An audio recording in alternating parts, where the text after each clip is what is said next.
환영하고 축복합니다. 오늘 주께서 주의 성령께서 마음의 문을 여셔서 주의 말씀을 잘 듣고 깨닫는 은혜가 있게 되기를 주의 이름으로 축원합니다. 축원한다는 얘기는 축복하면서 원한다는 얘기입니다. 우리 오신 분들 하나님께서 은혜 베푸시길 원하고, 우리 방송실에서 찍찍거리는 소리를 좀 잡아주시기 바랍니다. 로마서 오늘 10장 9절로 13절, 특별히 13절에 있는 말씀대로 누구든지 주의 이름을 부르는 자는 구원을 받으리라. 우리 같이 한번 받아하시겠습니다. 누구든지 주의 이름을 부르는 자는 구원을 얻으리라. 네, 그렇습니다. 구원을 얻으리라. 오늘 그런 제목으로 함께 은혜를 나누겠습니다. 오늘 이 로마서라는 이 책이 있죠. 성경책에 보면 로마서가 있는데, 이 로마서라는 얘기는 뭐냐면 로마에 있는 성도들에게 보낸 편지다, 이런 뜻입니다. 언제 보냈느냐? 한 2000년쯤 전에 보낸 편지입니다. 로마라는 것은 우리가 잘 아는 것처럼 어마어마한 제국입니다. 제국. 로마 제국, 이렇게 보통 말하죠. 이태리의 수도인 그런 로마의 제국에 누가 편지를 보내느냐? 일개 죄수였던 사람이 편지를 보냅니다. 일개 죄수였고, 그리고 복음을 전하다가 막 매도 많이 맞고, 그리고 이 감옥 저 감옥에도 많이 갇히기도 했던 그런 죄수였습니다. 그는 전에 학자였고 또한 교수였던 사람입니다. 그런데 지금은 이제 이전과는 전혀 다른 사람이 되어서 지금 로마에 편지를 보내고 있습니다. 여러분, 그 사람이 누구냐 하면 이렇게 생긴 사람입니다. 사진 한번 보여봐 주시죠. 이분이 1세기 사람이라서 정확하게 사진은 없고, 구전에 따르는 그 모양, 구전에 따라 내려오는 그 얼굴 모양을 이제 여러 화가들이 그렸는데, 이분 이름이 누구냐면 사도 바울이라는 분입니다. 바울. 그러니까 폴이란 이름들 많지요. 서양 이름에 보면 그 폴이 바로 저 사도 바울의 그 이름을 따서 지은 이름입니다. 근데 전해 내려오는 이야기에 의하면 저 사도 바울이 굉장히 여러 가지 특징이 있었는데, 고집도 굉장히 세고 머리도 굉장히 영리하고, 그리고 한 번 무언가를 하려고 하면 아주 끈질기게 무언가를 하려고 했던, 최선을 다했던 분인데, 외모상으로 본다면 머리가 별로 없었다고 합니다. 그래서 이 그림 중에서 제가 머리가 제일 많이 그린 그림을 뽑았습니다. 원래는 이렇게 머리가 많이 벗겨져 가지고 머리가 많이 없었대요. 머리 많이 쓰는 분들은 머리가 많이 없나 봐요. 그래가지고 제일 그래도 머리털이 많은 걸로 이 그림을 뽑았습니다. 어쨌든 저분이 오늘 편지를 쓴 내용이에요. 오늘 한번 이 내용을 한번 보도록 하겠습니다. 이제 이 사도 바울이라는 분이, 전에는 유대인들이 믿는 그 종교를 열심히 믿었는데 어떻게 휙 변했습니다. 왜 변했느냐 하면은 예수님을 믿고 변했습니다. 예수님 잘 아시죠? 예수님을 믿었다는 것을 사도 바울은 오늘 성경에 있는 표현에 의하면 구원을 받았다, 이런 말을 합니다. 한번 받아하시죠. 구원. 네, 구원을 받았다, 이렇게 말을 해요. 구원. 여러분, 구원이 뭡니까? 구원은 어딘가 묶여있는 곳으로 또는 갇혀있는 곳으로부터 이렇게 건져냄을 받는 걸 구원이다, 이렇게 표현하지 않습니까? 그런 표현을 씁니다. 그럼 어디로부터 사람이 구원을 받았길래, 오늘 사도 바울이 어디로부터 구원을 받았길래 이전과는 전혀 다른 사람이 되었는가? 어디로부터 구원을 받았는가? 자신을 얽어매고 붙잡고 있었던, 자신을 포로 삼고 있었던 곳으로부터 건져냄을 받았는데, 그 붙잡고 있던 곳을 어디라 그러냐면 죄의 세력이라, 이렇게 말합니다. 죄 가운데로부터 건져냄을 받았다. 그래서 이것을 구원받았다, 이런 표현을 씁니다. 여기 오신, 오늘 처음 교회에 오신 분들 계시고, 보니까 제 눈에 동네에서 뵌 분들이 많아요. 동네에서 지금 제 눈에 익으신 분들이 많아요. 저 보고 싶어서 온 분도 있습니다, 여기. 그런 분도 있어요. 근데 어쨌든 그런 분이 몇 분이 눈에 띄네요. 근데 어쨌든 교회 안 다니는 분들한테요, 자, 당신 교회 갑시다. 그리고 교회 가면 뭐 하는데요? 죄 사함 받고 구원을 받습니다, 이런 말 하면요, 썩 그렇게 유쾌하게 받아들이지 않습니다. 왜냐하면 본인이 죄인이라고 생각을 안 하거든요. 내가 무슨 죄를 지었는데, 내가 무슨 죄 지을 만한 일을 했는데, 죄된 일을 했는데, 뭐 남의 훔친 일도 없고, 뭐 때린 일도 없고, 속인 일도 없는데, 왜 자꾸 나를 죄인이라 그러고, 왜 기분 나쁘게 나를 죄로부터 구원받아야 된다 이런 말을 하느냐? 이런 말을 하죠. 그렇죠? 기분 나쁘시죠? 죄로부터 구원받으라 그러면 나는 죄인이 아닌데 구원받으라 그러니까. 근데 성경이 말하는 것은요, 잘 들어보십시오. 소위 우리가 말하는 죄들이 있잖아요. 이렇게 뭐 조족질하고 죽이고 때리고 이런 거 죄지요. 당연히 사기치고 이런 거 다 죄입니다. 죄인데 성경이 말하는 죄는 그거보다 훨씬 더 근본적입니다. 그게 뭐냐? 그게 뭐냐면은 한번 받아하십시다. 하나님을 모르는 죄. 하나님을 모르는 게 죄라는 거예요. 놀랍죠? 하나님을 모르는 죄. 아유, 저는 하나님 아는데요. 이런 분 있을 거예요, 아마. 저는 하나님 들어봤습니다. 그건 아는 게 아니에요. 여러분, 우리가 누군가를 안다고 할 때 안다고 하는 것은 뭡니까? 그 사람하고 같이 적어도 밥을 한번 먹어봐야 되지 않습니까? 네? 그분하고 같이 통화를 한번 해봐야 되잖아요. 인격적으로 아는 걸 안다 그러는 거지, 그냥 어디서 흘려들은 얘기나 그냥 내가 가지고 있는 생각을 가지고 하나님을 안다 이렇게 표현하는 것은 좀 무리가 있습니다. 하나님을 아는 것은 하나님을 인격적으로 아는 거예요. 인격적으로. 아, 그분이 어떤 분이시지라는 걸 아는 거예요. 원래 인간은 말입니다. 원래 사람은 하나님을 닮은 모습으로 창조됐다 이렇게 성경이 말합니다. 창세기 1장 26절 말씀을 보게 되면 이런 말씀이 나오죠. 하나님이 이르시되 우리의 형상을 따라. 여기서 이제 하나님이 이르시되 그랬는데 갑자기 복수가 나오죠. 하나님은 단수인데 우리가 나오니까 좀 헷갈려하는 분들이 있을 텐데, 성부, 성자, 성령 삼위일체 하나님이시기 때문에 복수로 표현을 한 겁니다. 하나님이 이르시되 우리의 형상을 따라. 우리가 몇 번 나오는지 잘 보세요. 우리의 모양대로. 우리가 사람을 만들고 그들로 바다의 물고기와 하늘의 새와 가축과 온 땅과 땅에 기는 모든 것을 다스리게 하자 하시고, 이렇게 말하고 있습니다. 여러분, 인간이 누구의 형상을 따라 창조됐다고 오늘 성경이 말하고 있습니까? 하나님의 형상대로 하나님의 모양을 따라 만들어졌다 이렇게 말하고 있습니다. 여러분, 하나님은 천지를 만드신 전능하신 하나님이신데, 그런 존귀하신 하나님이신데 인간이 어떤 존재라고요? 그 모양과 형상을 따라서 지음받은 존재라는 거예요. 그러니까 인간이 귀합니까? 안 귀합니까? 네, 귀한 존재입니다.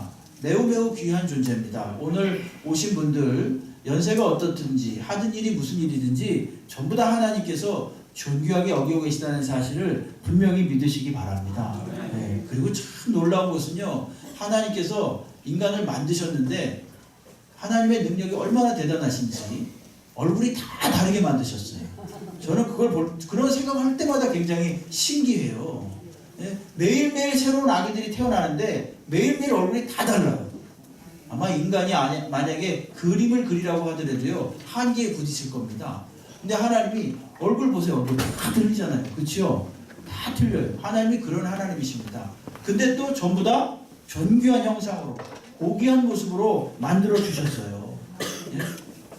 그랬는데 하나님께서 뭐라 그랬냐면, 존귀하게 만들어 놓으시고 에덴 동산에서 얘들아, 이제 내가, 얘들아가 아니죠. 그때는 아담이 창조됐으니까 아담이라는 그 사람에게 하나님이 뭐라 그랬냐면, 얘야, 이제는 내가 이 동산에서 모든 걸 다 해도 좋고 가져도 좋고 먹어도 좋은데 한 가지만 하지 말아라 그랬습니다. 그게 뭘까요?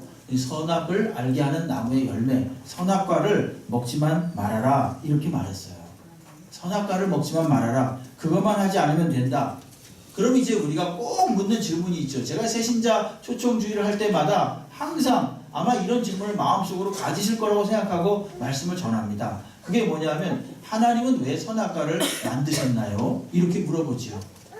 하나님은 아담이 그 선악과를 먹을 줄 알았을까요? 몰랐을까요? 이러면서 이제 막 질문을 합니다. 자, 제가 여러분께 여쭤볼게요. 하나님은 인간이 그 선악과를 먹을 줄 아셨을까요? 모르셨을까요? 아셨을까요? 모르셨을까요? 네, 다 아셨어요.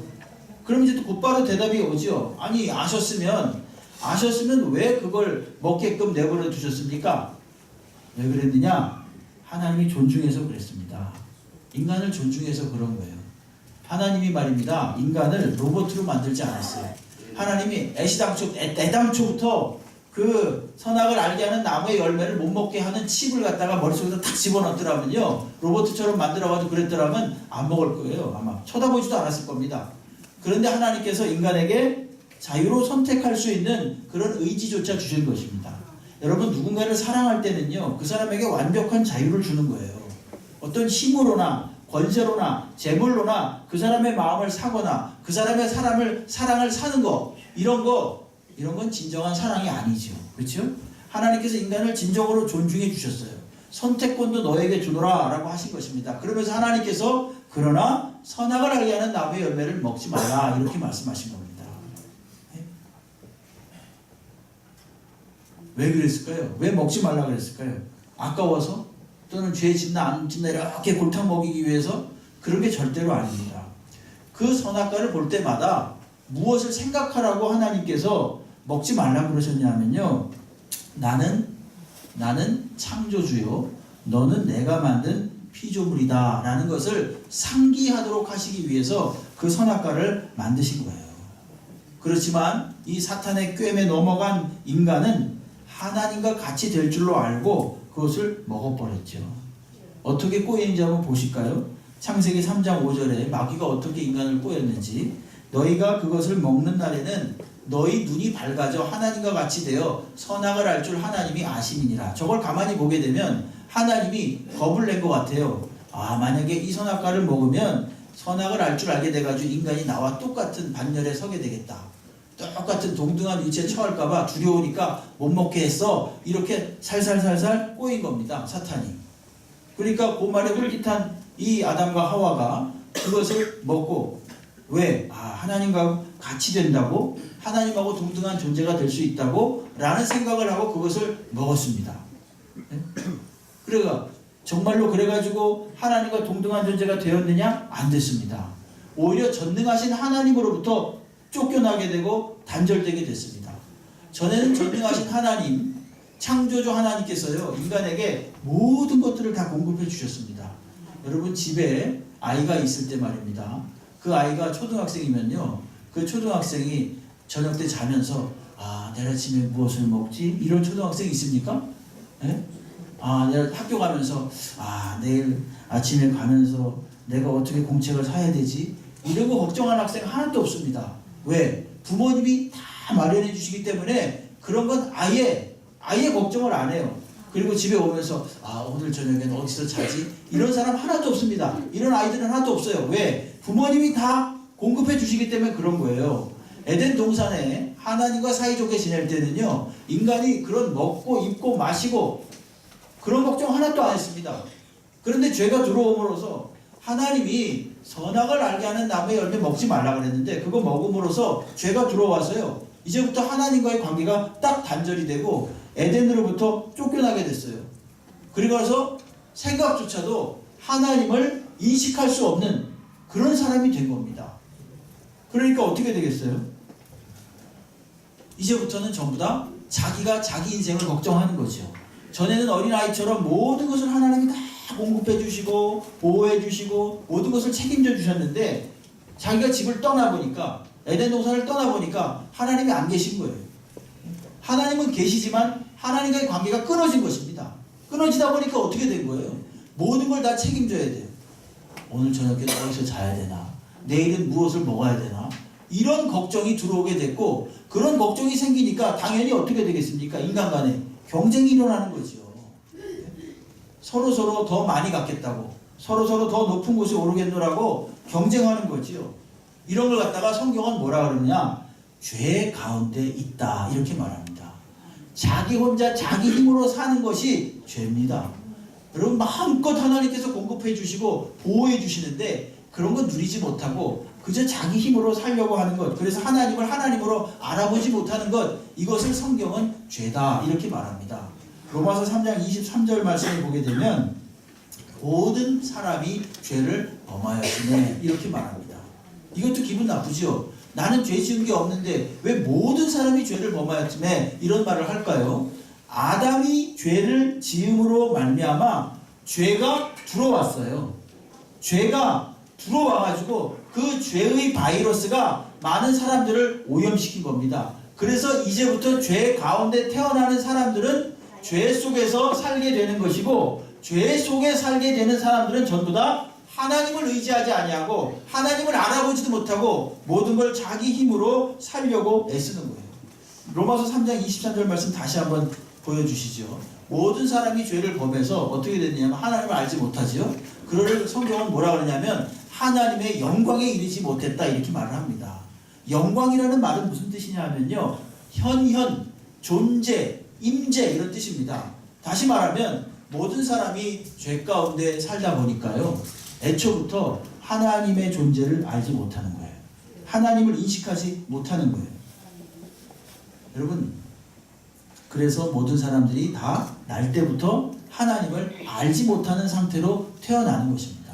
그 사람이 아무리 훌륭한 가문에 태어나도, 그 사람이 아무리 훌륭한 집안에 태어나도, 심지어 제가 목사인데 목사의 가정에 태어나면 제 아들과 딸이 죄인일까요? 죄인이 아닐까요? 성경에 의하면 죄인인 거예요. 그가 아직 하나님을 만나지 못했기 때문에, 그가 아직 1대1로 하나님을 인격적으로 받아들이지 못했기 때문에 그는 성경이 말하는 대로 하나님을 하나님으로 알아보지 못하는 거예요. 그래서 성경은 모든 사람이 죄를 지었다 이런 표현을 씁니다. 다른 말로 말하면 모든 사람이 하나님을 하나님으로 알아보지 못한다 이렇게 되는 거예요. 여러분, 하나님을 알지 못하면 무슨 일이 생기는지 아십니까? 하나님을 절대 두려워하지 않습니다. 겉으로는 하나님을 두려워한다라고 말은 하지만 실제로는 두려워하지 않습니다. 두려움이라는 것은 사실은 좋은 겁니다. 두려움과 공포는 다르죠. 공포라는 것은 사람의 생각을 마비시킵니다. 아무것도 하지 못하게 만들어요. 뭐 테러의 공포, 무슨 어떤 무시무시한 질병의 공포, 전염병의 공포, 이런 것들은요 사람을 벌벌 떨게 만듭니다. 그런데 예를 들어서 처음에 운전면허를 딴 사람이 말입니다. 이제 이 사고에 대한 두려움을 가져야 되겠습니까? 안 가져야 되겠습니까? 당연히 가지고 운전을 해야겠죠. 안 그러면 모든 게 큰일 나니까. 네? 예를 들어서 권력을 가진 권력자들이 말입니다. 하나님과 백성에 대해서 두려움을 가져야 되겠습니까? 안 가져야 되겠습니까? 두려움을 가져야 되는 거예요. 이건 공포하고 다른 겁니다. 우리가 질병에 걸리지 않기 위해서는요, 항상 건강에 유의하는 그 질병에 대한 두려움을 항상 가져야죠. 이건 공포가 아닙니다. 이건 경건한 긴장이죠. 어찌 보면. 하나님께서 최초의 사람을 만드실 때 그렇게 하나님을 두려워하도록 만들었어요. 그런데 죄가 들어옴으로써 하나님과의 관계가 딱 단절되니까 마음속에 하나님은 없어 이렇게 하는 거예요.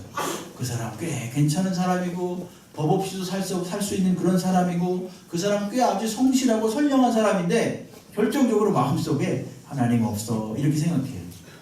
참으로 입 밖으로는 그건 내지 못해요. 교양이 있으니까. 점잖으니까 하나님 없어 이런 말을 하지 못하고 교회 갑시다. 당신 열심히 다니세요. 이렇게 말을 합니다. 열심히 다니세요. 누구든지 종교 하나 가지고 있으면 좋은 거예요. 열심히 다니세요. 이런 말을 합니다. 근데 속으로 본인은 어떻게 생각하느냐? 하나님이 있긴 뭐가 있어. 없는 거지. 이렇게 생각을 한다니까요. 이게 솔직한 우리들의 죄인의 모습입니다. 아무리 훌륭한 교육을 받고 아무리 탁월한 인격을 갖추었다고 해서 그 사람이 하나님을 믿는 것과는 다릅니다. 하나님을 믿는 사람이냐 안 믿는 사람이냐는 다른 문제예요. 네? 그래서 하나님을 알지 못하는 사람들은요, 우리가 정말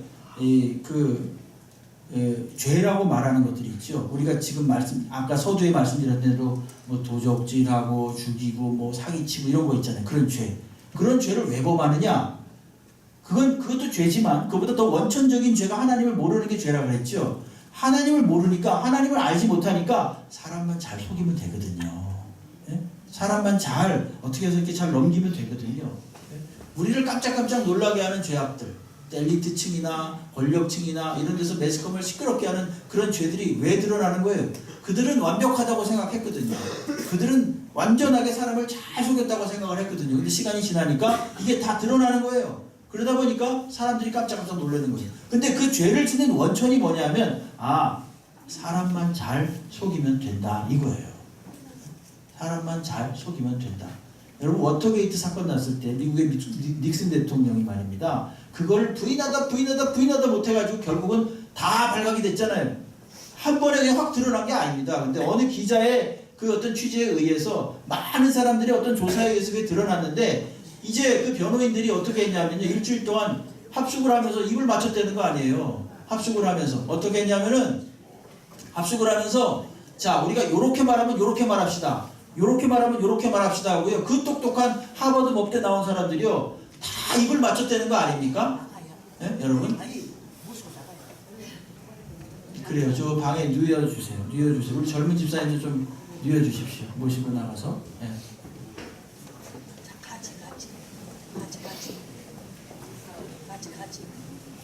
그래요. 자, 나머지는 다 여기를 보시기 바랍니다. 우리 젊은 집사님들 좀 저 방으로 좀 누워주십시오. 네.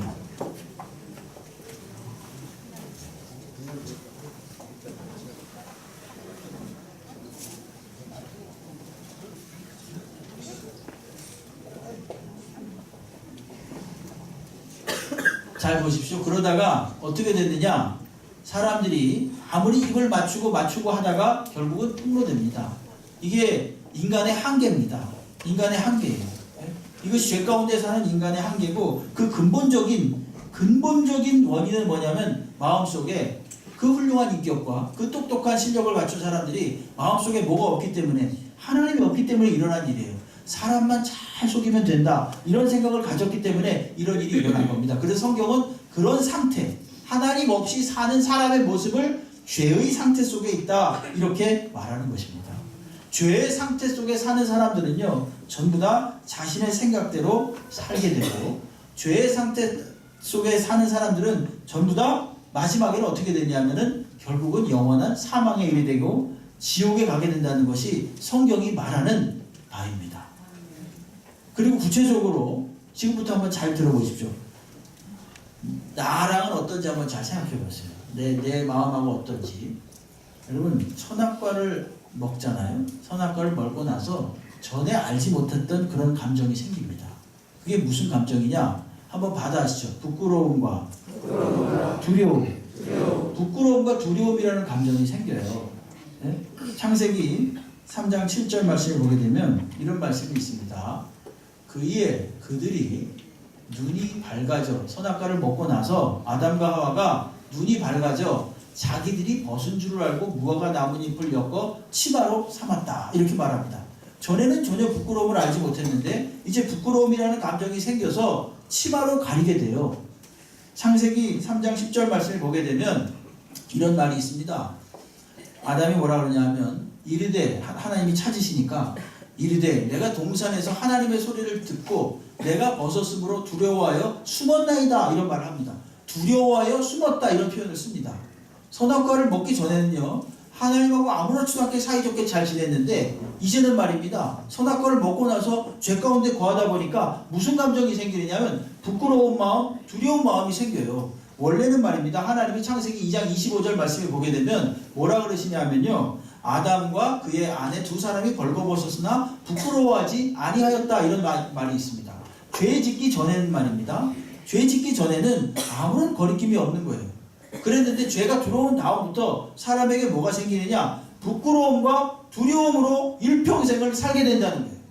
부끄러움과 두려움. 이걸 어떻게든지 가려보려고. 여기 다 자존심 세신 분들 많지요. 여기 열등감 가지고 있는 분들 많지요. 이게 다 한 뿌리에서 나온 것입니다. 이게 다 부끄러움과 두려움을 감추기 위한 하나의 감정 상태지요. 열등감, 자존심. 이런 거 다 부끄러움과 두려움을 감추기 위해서예요. 근데 오늘 성경을 보게 되면 되게 재밌는 말씀을 하세요. 로마서 10장 11절 말씀 잘 보십시오. 로마서 10장 11절 말씀, 여기 성경을 보세요. 성경에 보게 되면 전도서 보는 게 아니라 로마서를 보세요. 로마서 여기 보게 되면 본문에 보게 되면 뭐로 나옵니까?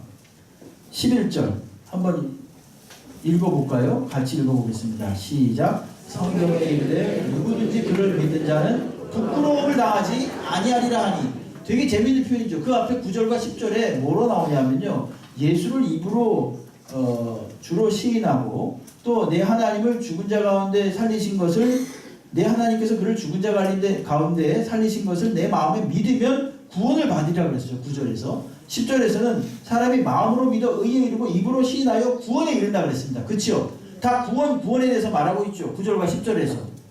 입으로 말하고 마음으로 믿고 입으로 시인하면 구원을 얻는다 그랬는데 그걸 어떤 식으로 표현하냐면은 11절에서 그 구원을 이렇게 표현하는 거예요. 부끄러움을 당하지 않는다.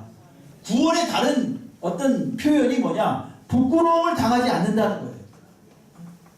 우리가 일생을 살면서 저 사람한테 창피 안 당하려고, 부끄러움 안 당하려고, 싫은 소리 안 들으려고 그런 어떤 자존심과 그 열등감을 가지고 계속 사는 것, 그것이 바로 우리들 삶 아닙니까? 솔직하게 말하면 다른 사람한테 소리 듣기 싫어가지고, 창피당하기 싫어가지고, 다른 사람 두려워하기 싫어가지고, 부끄러워하기 싫어가지고 어떻게 하지 내 수치와 내 부끄러움을 가리려고 그러는 거예요. 그래서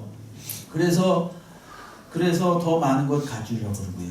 그래서 더 높은 곳에 오르려고 그러고, 그리고 더 많은 힘을 가지고 살려고 하는 것입니다. 이게 다 뭐예요? 자기의 부끄러움을 가리려고 하는 수단입니다. 여러분, 원래 하나님께 창조된 인간은요, 절대적인 존재입니다. 절대적인 존재라는 것은 완벽한 존재라는 뜻이 아니라 하나님 앞에서 마치 외아들과 외딸처럼 사랑받는 존재라는 거예요. 원래 이 타락하기 전에 인간은, 죄를 짓기 전에 인간은요, 하나님 앞에 정말 자녀처럼, 하나님의 자녀처럼 그렇게 보호받았습니다. 절대적인 존재로서 보호받았습니다. 그런데 죄가 들어온 이후부터 어떻게 되냐면요, 내가 나를 책임져야 되는 존재로 변했습니다. 여러분, 그런 거 있죠. 내 인생은 나의 것. 그렇죠? 옛날에 노래 제목도 있어요. 내 인생은 나의 것. 이게 되게 아주 호기롭고 굉장히 아주 독립적이고 자주적인 말 같죠. 근데 사실은요, 이게 두려움의 표현입니다. 이 말은 뭐냐 하면은 그 어느 누구도 세상에서 나를 책임져 줄 리가 없으니까 나밖에 나를 책임져 줄 리가 없다라는 표현이에요. 사실은 내 인생은 나의 것이다 이렇게 아무리 외쳐봤자 그 사람은 알량한 자기 힘으로, 자기 지식으로 그저 자기 하나 어떻게 하면서 일생을 살다가 갈 뿐입니다. 그걸 성경에서는 이걸 죄 가운데 산다 그러고, 더 구체적으로 부끄러움 없이 살려고 노력한다는 거죠.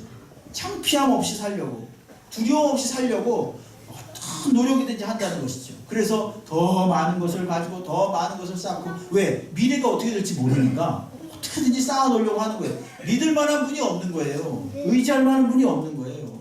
그러다 보니까 자기 힘으로 살려니까 얼마나 고달픕니까? 어떠세요? 우리 오늘 오신 분들 하루하루가 즐겁습니까? 즐거우신 분들은 참 너무 부럽네요. 대부분의 경우는 하루하루가 참 고생스러워요. 하루하루가 많은 생각과 많은 고민 속에 삽니다. 많은 어려움과 많은 짐을 지고 삽니다. 하나님께서 그러나 그런 사람들을 부르셔서 이제 내 짐을 맡기라고 오늘 우리에게 말씀해 주시는 거예요. 부끄러움 없는 삶을 살라고, 절대적으로 두려워하지 않는 그런 삶을 살라고 그렇게 우리들에게 말씀하십니다. 여러분, 성경에 보게 되면 최고로 지혜로운 사람, 그다음에 최고로 권력이 많았던 사람, 그리고 최고로 부자였던 사람이 있습니다. 누군가 하면은 다윗의 아들인데 솔로몬이라는 사람입니다. 이 솔로몬이 뭐라 그랬냐면 이렇게 말을 했어요. 전도서 5장 10절로 11절의 그 성경에서 이렇게 말했습니다. 은을 사랑하는 자는 은으로 만족하지 못하고 풍요를 사랑하는 자는 소득으로 만족하지 아니하나니 이것도 헛되도다. 이렇게 말합니다. 재산이 많아지면 먹는 자들도 많아지다니, 그 옆에 붙어서 그 재산을 먹는 자들도 많아지다니 그 소유주들은 눈으로 보는 것 외에 무엇이 유익하냐, 이렇게 말했습니다. 그리고 전도서 9장 3절에서 이렇게 말했습니다. 뭐라 그랬냐면 모든 사람의 결국은 일반이라. 일반이라는 건 똑같다 이런 뜻이고요. 이것은 해 아래서 행해지는 모든 일 중에 악한 것이다. 해 아래서 행해진다는 얘기는 해 위는 천상이고 해 아래는 이 땅의 세상을 말하는 것인데, 저기서의 해 아래서의라는 표현은 하나님 없이 사는 인생을 말하는 것입니다. 하나님 없이 사는 인생에 행해지는 모든 일 중에 악한 것이니 곧 인생의 마음에, 자 한번 만나 틀리나 보십시오. 내 마음하고 만나 틀리나. 인생의 마음에 악이 가득하고 그들의 평생에 미친 마음을 품고 있다가 후에는 죽은 자들에게 돌아가는 것이다. 이렇게 말을 합니다. 악이 가득해요. 항상 마음속에 막 피해의식이 있고 항상 손해보았다 이런 생각을 하고요. 열등감이 있고요. 남보다 내가 좀 더 못하고 좀 무시당한다는 생각을 하면 못 견디는 거예요. 이런 게 바로 뭡니까? 이게 악이 가득한 거예요. 그리고 더 중요한 것은 모든 걸 다 자기 중심으로 생각하는 거예요. 상대방의 중심을 생각할 줄도 모르고 더더군다나 하나님 중심에서는 도무지 생각할 수 없는 거예요. 그러다 보니까 이걸 성경은 뭐라 그러냐면 악이 가득하다 이런 표현을 씁니다. 그리고 아주 강력한 표현을 쓰는데 미친 마음을 품고 살다가 다 죽는다는 겁니다. 미쳤다는 게 미쳤지 이런 뜻이 아니라 여기서 미쳤다는 얘기는요 제정신이 아니란 뜻입니다.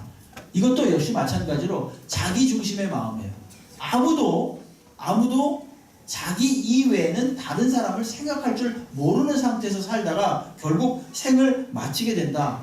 그것을 미친 마음이다 이렇게 좀 과격한 표현을 써가지고 솔로몬이 말하고 있습니다. 크게 틀리지 않을 겁니다. 아마 크게 틀리지 않을 거예요. 좀 더 많은 것을 가지려고 하고 손해보려고 하지 아니하고 부끄러움과 수치 이런 거 당하고 싶지 않고 이런 게 우리들의 인상이라는 것입니다. 인생이라는 거예요. 그러다가 결국은 어떻게 됩니까? 하나님 없이 살다가 그냥 지옥으로 가는 겁니다. 그것이 성경이 말하는 어미로운 인간의 질서입니다. 그렇기 때문에 분명히 하나님은 뭐라 그러시냐? 빨리 거기서 나와야 된다 이렇게 말하는 거예요. 빨리 그 죄의 세력으로부터 나와야 된다 이렇게 말하는데 이것이 바로 구원이다 이렇게 말합니다. 여러분 이 구원은 그렇다면 내가 나간다고 해서 나갈 수가 있느냐? 못 나갑니다. 누가 나오게 해줘야 나갈 수 있는 것입니다. 누가? 하나님께서 우리를 나가게 해주셔야 나갈 수가 있어요. 네? 창세기 2장 17절에서 근데 뭐라고 말씀하시냐면요. 선악을 알게 하는 나무의 열매는 먹지 말라. 내가 먹는 날에는 정녕 죽으리라. 반드시 죽으리라 이랬거든요. 참, 하나님이 우리를 구해주고 싶어요. 하나님이 우리를 구해주고 싶은데 저게 하나님이 하신 말씀이에요. 선악과를 먹는 날엔 죽을 거야. 이렇게 말했기 때문에 인간은 죽습니까? 삽니까? 죽을 수밖에 없어요. 이게 참 딜레마지요. 하나님이 우리를 구해주고 싶은데 인간은 선악과를 먹어버렸으니까 아담과 하와가 먹어버렸으니까 죽을 수밖에 없단 말이죠. 근데 하나님은 우리를 살리고 싶어요. 근데 둘 다 하나님이 하신 말씀이에요. 하나님의 마음이고 어떻게 하면 됩니까? 하나님께서 우리 인간을 대신해서 죽을 사람을 보내어 주셨습니다. 그분이 누구신가? 예수 그리스도십니다. 창세기 3장 21절로 가게 되면 이런 말씀이 있죠. 아까 부끄러운 그 와중에 부끄러워가지고 그들이 그 벌거벗은 몸을 무엇으로 가렸다고 그랬죠? 뭐로 기억나십니까? 나뭇잎으로 가렸다고 그랬죠. 나뭇잎으로 가렸다고 그랬죠. 자, 나뭇잎으로 가리면 잘 가려집니까? 안 가려지죠? 그렇죠? 그래서 하나님은 어떻게 하셨냐면요.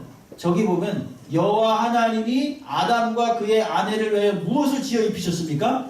가죽옷을 지어 입혔어요. 여러분 가죽옷이 거저 생기는 게 아닙니다. 가죽옷은 가죽을 생산해내야 생기는 거죠. 가죽이 생기려면 어떻게 되냐면요. 짐승을 죽여야 됩니다. 짐승을 죽이면 피가 나겠죠. 그리고 껍데기를 벗겨가지고 그 가죽을 가지고 옷을 지어서 이제 완벽하게 아담과 하와를 가려주셨습니다. 이것이 바로 우리를 구원하는 하나의 예표, 상징이 되는데 이게 무슨 뜻인가? 예수 그리스도라는 분을 죽여서 예수 그리스도라는 분을 십자가에서 죽여서 그분의 피로서 우리를 이제 구원하신다라고 하는 표입니다. 히브리서 10장 19절로 20절의 말씀을 보게 되면 이런 말씀이 있습니다. 그러므로 형제들아 우리가 예수의 피를 힘입어서 즉 예수를 하나님께서 죽여서 성소에 들어갈 담력을 우리가 얻었다는 거예요. 그 길은 우리를 위해 휘장 가운데 열어놓으신 새로운 살 길이요 휘장은 그의 육체니라 이렇게 말합니다. 예수의 몸을 찢음으로써 하나님께로 가는 길을 열어주셨다는 얘기입니다. 아무도 죄의 세력으로부터 스스로 벗어나올 사람은 없는데 걸어나올 사람은 없는데 하나님께서 어떻게 하셨느냐? 그 예수 그리스도를 죽이심으로써 아까 가죽옷을 입히신 것과 마찬가지로 짐승을 죽여서 예수를 죽여서 그 피로서 우리의 죄를 사해 주셨다는 말입니다. 이후로 예수를 믿는 분들은 그러므로 부끄러움과 수치를 당하지 않게 될 것입니다. 열등감과 두려움, 자존심 상함 이런 거 그렇게 큰 요소로 여기지 않고 하나님과 더불어 살 수 있는 복을 누리게 될 것입니다. 여러분 구원을 얻는 사람의 여러 가지 유익이 있지만 간단하게 세 가지만 말씀드리면 첫째로 구원을 얻은 사람은요 이제부터 자신의 짐, 자신의 인생을 맡길 만한 든든한 하나님을 만나는 것입니다. 네?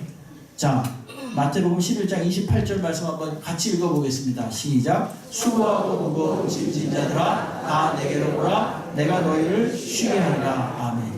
사람은 저마다 여러 가지 짐이 있습니다. 자녀의 짐도 있고요, 부모의 짐도 있고요, 여러 문제와 인간관계의 짐들이 있습니다. 근데 내게로 오라. 그러면 내가 그 짐을 맡아주겠다 라고 하나님이 말씀하십니다. 시편 55편 22절에서 뭐라 그러시냐면 내 짐을 여호와께 맡기라. 그가 너를 붙드시고 의인의 요동함을 영원히 허락하지 아니하시리로다. 이렇게 말합니다. 또 한 군데 보게 되면 시편 68편 19절에 보게 되면 이렇게 말합니다. 날마다 우리 짐을 지시는 주, 곧 우리의 구원이신 하나님을 찬송하라. 이렇게 말합니다. 하나님이 한 번, 두 번 지는 게 아니라 날마다 우리의 짐을 져 주신다는 거예요. 여러분, 이 시간 오늘 처음으로 교회에 나오신 분들 또는 오랫동안 나오시다가 오랫동안 방학하셨다 나오신 분들 마음속에 그 짐들을 우리 주님께 맡기시기 바랍니다. 이제 나 혼자 막 아둥바둥 하시면서 사시지 마시고 우리 주님께 짐을 맡기고 사세요. 억울한 일, 분한 일 있습니까? 그것도 주님께 맡기십시오. 로마서 12장 19절에 이렇게 말하고 있습니다. 내 사랑하는 자들아 너희가 친히 원수를 갚지 말고 하나님의 진노하심에 맡기라. 분명히 그렇게 말하고 있습니다. 친히 내가 어떻게 해볼 생각하지 마시고요. 하나님께 맡기십시오. 그러므로 구원을 받는 사람 첫 번째 특징은 내 짐을 대신 맡아주시는 하나님을 만나게 된다는 거예요. 두 번째 특징은 뭐냐면, 두 번째 유익은 뭐냐면 구원을 받은 사람은요. 이제부터 누구든 이제부터 어느 때든지 내 말을 들어줄 분을 만나는 거예요. 어떻게 여기 계신 분들 중에 언제나 내가 한밤중에든지 아니면 멀리 있든지 가까이 있든지 오라 그래가지고 내 말을 들어줄 분 있습니까? 그런 분 있으면 부럽습니다. 참 너무 부럽고 너무 그런 분 행복한 분이에요. 근데 미안하게도 사실 대부분의 경우 모든 사람들이 그렇지 못합니다. 근데 하나님은 언제나 살아계셔서 언제나 우리 곁에 계셔서 우리가 말할 때 우리의 기도를 들어주시는 분이에요. 여러분 여기 인터넷 하시는 분들 계시죠? 인터넷 아마 어르신들도 대부분 하실 텐데 인터넷 하면요 인터넷 탁 접속해가지고 들어가잖아요. 그럼 무한한 세계를 만납니다. 그렇죠? 아주 엄청난 지식을 만날 수 있어요. 그런 것처럼 우리가 하나님하고 탁 접속해가지고 하나님과 만나잖아요. 그럼 우리가 전에 상상하지 못했던 놀라운 도움을 하나님께로부터 얻을 수 있습니다. 이게 뭐냐? 기도입니다. 기도. 언제든지 내 말을 들어줄 수 있는 분. 세상의 모든 것을 가지고 있는 사람일지라도 하나님을 알지 못하는 사람은요 기도하지 못합니다. 그러나 아무것도 없을지라도 우리가 하나님께 기도할 때 우리는 하나님의 전능하신 그 능력을 힘입을 수가 있다는 사실을 분명히 믿으시기 바랍니다. 첫 번째로 우리는 우리의 짐을 맡길 수 있는 하나님을 만나는 것이고 두 번째로 우리의 기도를 언제든지 들어줄 수 있는 그런 하나님을 만나는 거예요. 그리고 마지막 한 가지, 우리가 구원을 받으면 우리를 영원히 그리고 절대적으로 보호할 수 있는 보호자를 얻는 것입니다. 여러분 모든 사람들은 우리를 필요에 따라 평가합니다. 자신에게 유리한 대로 자신에게 불리한 대로 우리를 평가합니다. 어쩌면 나도 그렇게 다른 사람을 평가하고 있는지 몰라요. 그러나 하나님은 그렇게 평가하지 않습니다. 우리를 왜 아들과 왜 딸처럼 하나님의 자녀로서 절대적인 존재로서 우리를 평가해 주십니다. 언제? 영원히. 상대적으로가 아니라 절대적으로 우리를 평가해 주신다는 사실을 굳게 믿으시기 바랍니다. 오늘 간절히 오늘 이 자리에 나오신 우리 사랑하는 귀한 성도님들 주 예수 그리스도를 굳게 믿고 이 구원 받으셔서 우리 짐을 맡기시고 언제든지 하나님께 기도해서 응답 받으시고 또 언제든지 절대적이고 영원하신 보호자를 마음속에 두시기를 주의 이름으로 축복합니다. 사진 하나만 좀 볼까요? 사진 하나. 이게 참 우리 교회 우리 찬양 전도사님이 얼마 전에 일본에 찬양 전도를 갔다가 10월 25일 날 찍어보낸 사진입니다. 아주 따끈따끈한 사진이에요. 저 일본 사람입니다. 저 무릎 꿇고 앉은 사람이. 일본 오사카에 사카이에 있는 베델교회에서 있었던 일입니다. 아주 조그마한 교회인데요. 찌찌야스시라는 그런 일본인입니다. 저 무릎 꿇고 앉은 저 할아버지가.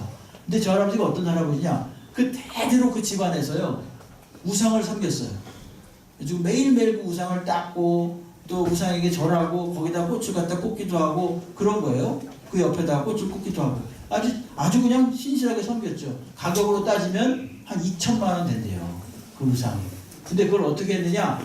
그거를 박살을 내버리고 예수를 믿고 그걸 박살내고 저렇게 세례를 받았어요.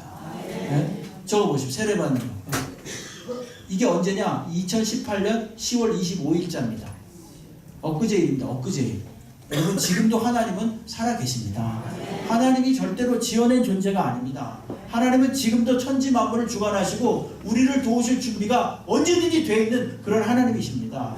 그러니까 이제까지 내 힘으로 살아왔던 건 내려놓으시고 하나님께 맡기시고 하나님을 의지하시기 바랍니다. 그러기 위해서 십자가에 못 박혀 죽으신 우리 구주 예수 그리스도. 이것은 절대로 지어낸 얘기가 아니고 동화도 얘기고 전설도 아닙니다. 2000년 전에 그대로 있었던 사실입니다. 왜 크리스마스가 있겠습니까? 우리 주님이 이 땅에 오신 거예요. 왜? 우리의 죄를 사하시기 위해서. 어떻게? 자신의 몸을 십자가에서 몸짓고 피 흘려 죽으심으로써 우리를 하나님을 만나게 해주시기 위해서, 길을 내시기 위해서 이 땅에 오신 날이 크리스마스 날 아닙니까? 여러분 이것은 결코 지어낸 얘기가 아닙니다.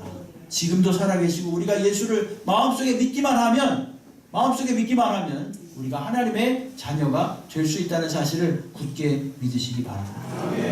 여러분 좀 지루하십니까 혹시? 안 지루하죠? 3분만 더 쓰겠습니다. 미안합니다. 제가 편지를 읽은 게 있는데 로널드 레이건이라는 그 대통령 아시죠? 미국에 2004년 6월에 그분이 소천했습니다. 하나님 부름을 받았습니다. 그분이 미국에서 재선까지 했는데 그가 이런 말을 했습니다. 그가 치매죠. 알츠하이머. 이 병이 걸린 걸 알았을 때 미국의 이 시민들에게 이렇게 말했습니다. 친애하는 미국 국민 여러분, 최근에 저는 알츠하이머, 치매죠. 걸렸음을 알게 되었습니다. 그러나 지금 저는 평안합니다. 저는 하나님이 이 땅에서 저를 부르실 마지막 날까지 지금까지 늘 그래왔던 것처럼 살아갈 것입니다. 하나님이 저를 부르시는 날, 그날이 언제일지라도 저는 기쁘게 떠날 것입니다. 하나님의 축복이 함께 하시기를 바랍니다. 근데 요건 이 국민들에게 한 말이고, 그 아들 마이클 레이건이 장례식장에서 이 조문객들에게 한 말입니다. 이렇게 말했습니다. 여러분은 제 아버지를 대통령이라 하시지만 제게는 아버지입니다. 아버지는 저를 1945년에 입양하셨습니다. 아버지는 평생 한 번도 제가 있을 때나 없을 때나 제가 입양한 아들임을 말씀하지 않으셨습니다. 아버지는 제게 좋은 선물들을 많이 사주셨습니다. 차도 사주시고 말도 사주셨습니다. 그러나 아버지가 제게 주신 가장 위대한 선물은 하나님의 사랑과 예수님을 가르쳐 주신 것입니다. 저도 제 아들과 딸에게 아버지로서 동일한 선물을 줄 수 있는 것을 영광으로 생각합니다. 저는 먼저 하나님께 가신 아버지께 이렇게 약속하고 싶습니다. 아버지, 저도 언젠가 천국에 갈 것입니다. 그때 우리는 다시는 알츠하이머 병이 없는 그곳에서 수많은 천사들과 하나님 앞에서 춤출 수 있겠지요. 이게 진짜로 장례식장에 있었던 일입니다. 틀림없이 하나님은 살아계시고 모든 사람들이 이 예수를 믿음으로 천국의 소망과 기쁨을 가지고 오늘도 살고 있습니다. 오늘도 주님께 맡기고 살고 있습니다. 그러므로 이 자리에 오신 오늘 처음 오신 분들 계시지요? 오랜만에 오신 분들 계시죠? 잠깐 제가 기도해 주고 싶어요. 그 자리에서 잠깐만 일어나 보시죠. 잠깐만 일어나 보세요. 걱정하지 마시고. 자, 일어나 보십시오. 제가 기도해 주고. 처음 오신 분들. 자, 처음 오신 분들 한번 일어나 보세요. 자, 최근에 오신 분들 괜찮고 잠깐 일어나 보세요. 자, 전부 다 기도하겠습니다. 모두 다 따라해 주시기 바랍니다. 이 시간 예수를 믿으시고 싶으신 분이 있다면 저를 마음속에 제가 기도할 때 함께 따라해 주시면 감사하겠습니다. 자, 두 손을 모으고 눈을 감고 우리 잠시 기도하겠습니다. 저를 따라 기도하겠습니다. 하나님 아버지 감사합니다. 하나님 아버지 감사합니다. 저는 죄인입니다. 어디에서 와서 왜 살며 어디로 가는지 몰랐습니다. 그러나 이제 하나님께로부터 와서 하나님을 위해 살다가 하나님께로 가는 것임을 알았습니다. 이제 예수를 믿고 싶습니다. 저를 받아 주시옵소서. 이제부터 천국 가는 그날까지 저와 동행하여 주시옵소서. 예수님의 이름으로 기도하옵나이다. 아멘. 감사합니다. 제자리에 앉아주시기 바랍니다. 찬송가 21장 함께 보시겠습니다.